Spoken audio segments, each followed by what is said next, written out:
event do for the president? Does it change the discourse in the country? Is it a seminal moment, as it had been built up to be? Despite Chris Wallace's preamble and this panel this evening, what about this in the national element? I think it does end the episode we've had for the last 3 or 4 days of this rancorous and I think malicious debate. Excuse me.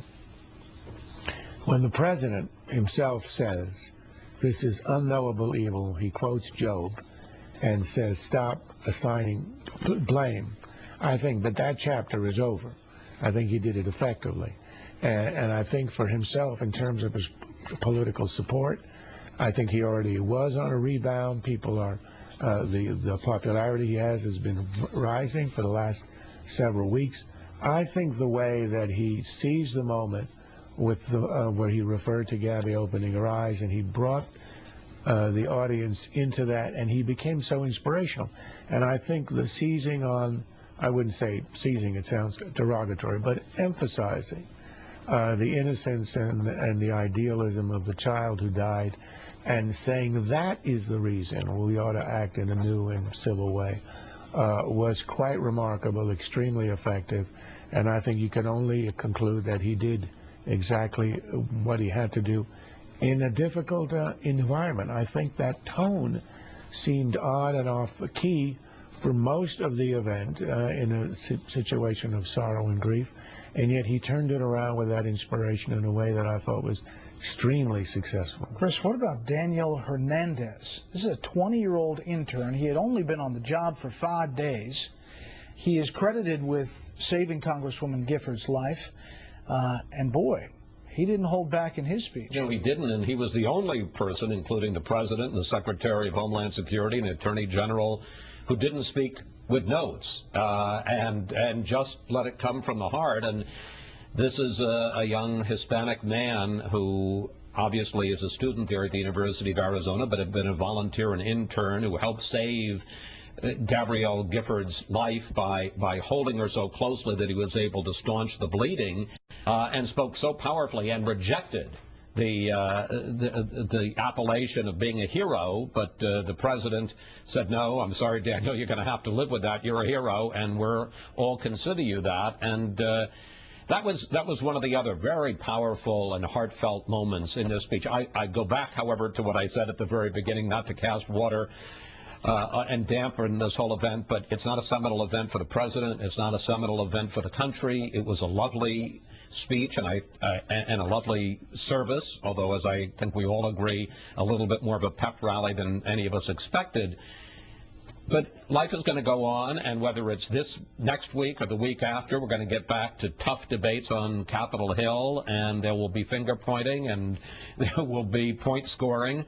And to a certain degree, that's okay. That's what our democracy is about. You hope maybe there'll be a little civility, but after what we saw after 9/11 in Oklahoma City, I don't have much doubt that any permanent lessons ever get learned in this country. We're looking live at the memorial set up outside at the University of Arizona there, and you see people gathered. That's and outside the candles. The university, the medical center. Right, the medical center, the University Medical Center, and a live shot there. That is outside the hospital where Congresswoman Giffords and several others are recovering from this shooting.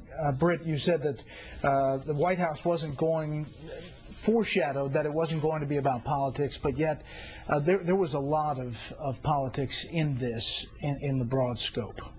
There always is. I mean, the President of the United States, this is the business he's in. And every act he does, whether it is overtly political, overtly partisan or not, has a political quotient. This event inescapably had one. And I think to the extent that the president could have benefited or been harmed in political terms by it, he benefits from this. He benefits from this because he behaved, as some of his partisans have not, with considerable dignity and grace. I think, as Charles pointed out earlier, I think he was caught off guard by the tone of the meeting, of the gathering, of the event, and yet managed to adapt to it very effectively. And I think, at the moment, when the moment came, when he mentioned that, Gabby had opened her eyes and the cheers cascaded down as he kind of went with it from there. And I think it was fine. It was too long, as these things always are, almost always are. And had it had about it the tone of sobriety and somberness that you associate with a memorial service, you can much more easily confine events like that to a certain time period. It's more difficult when you get a kind of a raucous crowd, and this was a raucous crowd. I mean, it wasn't just that there was applause. There was shouts. There were sometimes shouts when others weren't cheering. There were whistles and whoops and so on. So it turned out to be quite a uproarious event in some ways, and the president, I think, rolled with it and showed some adaptability and handled it well.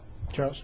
I wouldn't underestimate how this is going to affect the perception of the president. We're the only advanced democracy in which the head of government is also head of state. Everyone else separates them.